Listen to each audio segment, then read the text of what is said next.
it's finally over. After 10 years, it's finally over. And I really don't care. Like, if you have Marvel fatigue, I don't know how you could even comprehend the idea that DC was making movies like Black Adam and Blue Beetle. Oh, it's finally over, but Aquaman came out like 3 months ago, so it's been over for a while. Well, yeah, but like, it just came out on Max, and I assume that's how most people would choose to watch it. So I'm doing the video now. Is that just my convenient excuse, and is the actual reason that I'm lazy? Yes. Moving on. This isn't going to be some grand retrospective or even like a well-put-together video essay. This is just me briefly talking about the DCEU because I want to. And yes, I say briefly because just like everything I've ever made a video on, I could talk about this for days. So for me, this is brief. Now, if you're here watching my videos, you already know what's been going on with DC movies. But just for fun, why don't we go over some stuff real quick? 2012, the same year as Avengers, we got Zack Snyder's Man of Steel, a darker, grittier take on Superman that ended up being somewhat controversial. Then, Zack made Batman v Superman: Dawn of Justice, a movie that was equally as controversial as Man of Steel, with classic Superman fans not being happy that Superman didn't really represent hope or smile the same way people thought he should, and classic Batman fans not being happy about Batman using guns and seemingly killing people. Add on top of that things like the reasoning for Batman wanting to fight Superman, or Jesse Eisenberg's Lex Luthor killing Superman in the second appearance in these movies. It wasn't looking great. And real quick, just because I can already feel the Snyder fans getting ready to throw me through an IHOP, let me just say, I like the Snyder movies. Now, they're not my ideal versions of these characters, but I can enjoy them for what they are, and I can respect Zack's take on these characters. I really like the casting of most of these characters, not you. And I'm also just a really big fan of like how the movie looks. All of the shots, I think, are visually pleasing to look at. And I'm a big fan of the music in these movies. A lot of it is Hans Zimmer, so yeah, of course it's going to be good. And real quick, just because I don't know where else to bring this up, just this.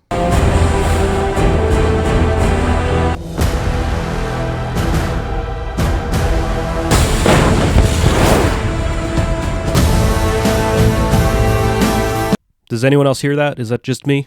But the problem is, these aren't mainstream versions of these characters. Again, not because I think they're bad, but I don't think the world was ready for them. Like, we are high off of Avengers, and we had just gotten what would become the definitive versions of all those characters. And that's not what we were getting with this version of Batman and Superman. And by no means is that Zack's fault. I don't think that's what he was trying to do. But I think that's what Warner Bros. Wanted. They wanted the success that Avengers had been getting, and I don't think Zack was bringing them that. So, as soon as they could, they've found a way to get rid of Zack. But instead of trying to start over or anything like that, they wanted to just take what Zack had started and fundamentally change everything about it. And they even hired the guy who did the Avengers movies to work on Justice League after Zack was removed? I don't know what the official statement on what happened with that is, but like, we all know that that's what happened. So then Justice League came out, and I think everyone pretty much agreed. Not impressed. I do feel like this movie had some good things in it, like when Batman tells Flash not to save everyone, but instead just save one. I think there are a lot of moments that were great ideas, but they were poorly executed. Like Superman talking to the kids at the beginning of the movie. That's absolutely something Superman would do, but something about Cavill's performance here makes him seem uninterested in the conversation. And also the whole like CGI face thing going on probably didn't help a lot. But I know there are very dumb bad things about this movie. There's one goddamn thing I can't not talk about. And I've been upset about it ever since I saw the goddamn movie, okay?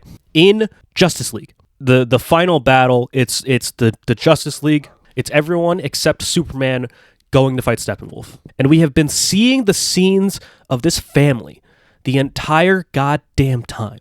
And they had the perfect moment. All they needed to do was that family is in danger. The Justice League is fighting the parademon Steppenwolf. And right before something bad happens to this family, Superman flies in and saves this family. Because where everyone else in the Justice League is concerned with the big threat, Superman is the one person you know will always make the time for the little things. So comparing this family's lives to what's happening inside, yes, this family is a little thing.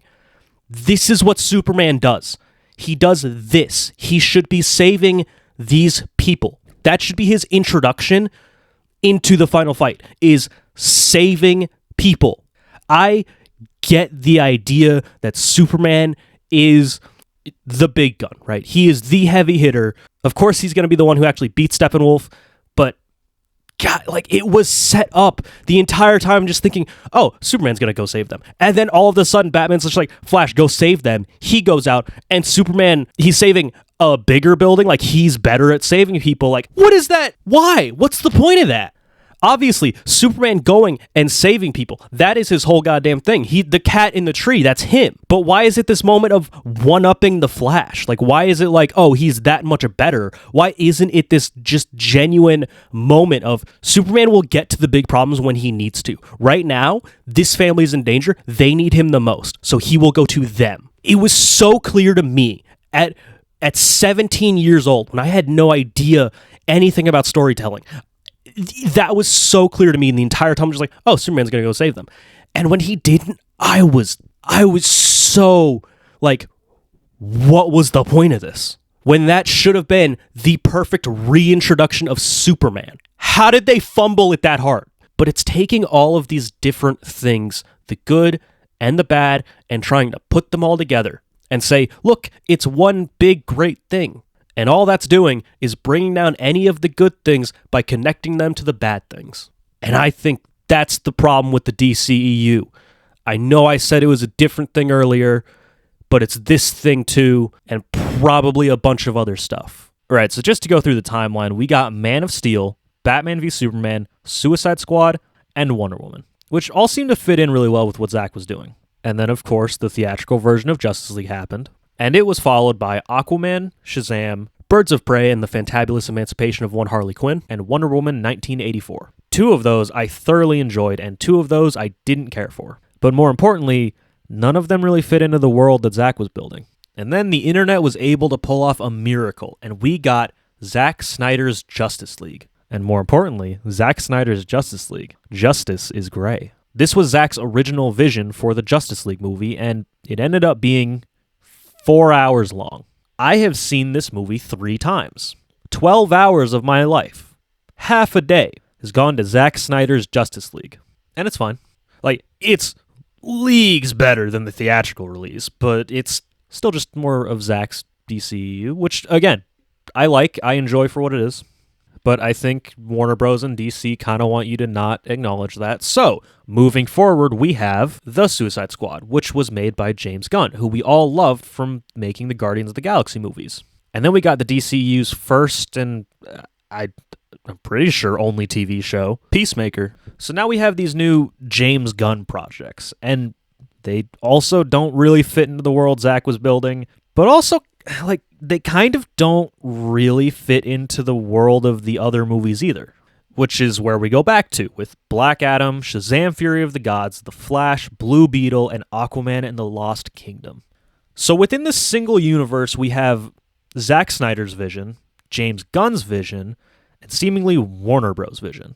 But it's all still connected and the same universe, but all the stuff Zack was building to was abandoned. Then they kind of weren't building to anything, like they were just making movies to make movies.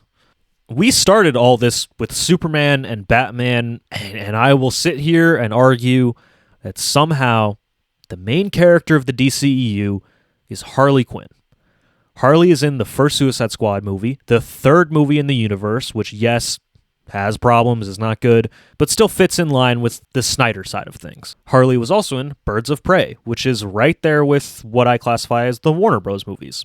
And of course, Harley is in the second Suicide Squad movie, which was the James Gunn movies. So Harley is really like one of the only connecting pieces within all the different kinds of DC movies. And she was a leading role in all of those movies. Just a fun little disclaimer, I'm not counting the 2 Justice League movies as separate movies because they're supposed to be the same story. So with that in mind, while I'm pretty sure he appears in the most movies, Batman plays a leading role in Batman v Superman and Justice League. Superman plays a leading role in Man of Steel and Batman v Superman, and I am being generous with that, okay? With his 42 lines. But I am not counting him as a lead in Justice League because he was dead for most of that movie. Wonder Woman comes in ahead of both of them with Wonder Woman, Justice League, and Wonder Woman 1984. She did play a significant part in Batman v Superman, but And also, the Wonder Woman movies take place so far in the past that I personally view them as even more disconnected from the already disconnected universe we have. The final one I'll give you is Amanda Waller, who doesn't play a leading role in anything, but is definitely doing the most to progress the universe overall. So, the best argument I have is for Harley Quinn as the leading role of the DCEU.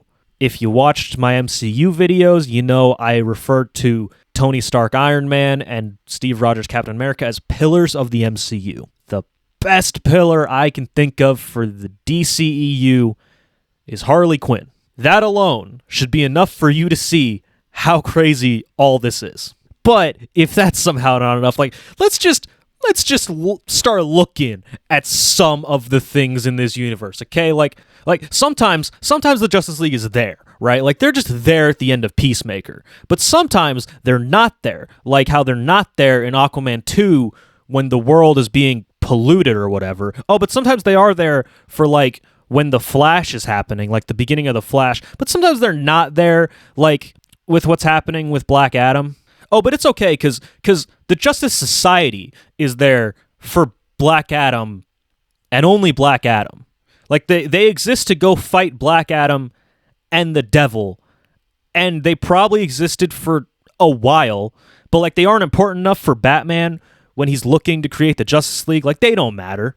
Or after the Justice League is formed and Superman has lunch with Shazam, Shazam's not good enough for the Justice League. He can't join the Justice League, but he can go join the Justice Society, which the Justice Society answers to Amanda Waller, who I think Batman has worked with, but I think Batman knows that she's bad and shouldn't be trusted. But also Superman works for Amanda Waller because of the end of Black Adam, right? But like Superman's still just in the Justice League, right? Like he's not in the Justice Society, so does Amanda Waller control both the Justice League and Society, or does she just have contacts with both of them, or what?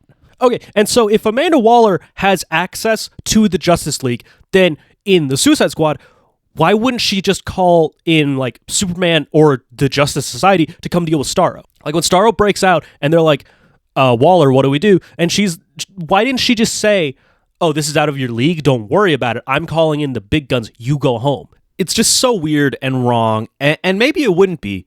I mean, it might still be a mess, I don't know, I'm just saying we never got to see that. Now, to that point, I want to talk about how I would have liked to see what we did get from Zack. Because I think if there was some real commitment to what Zack was doing, I think it could have been cool, but I would want to make a few changes. Let's just go all in with this not being for the mainstream, and let's just start the universe with a movie that was whatever the Apocalypse world was.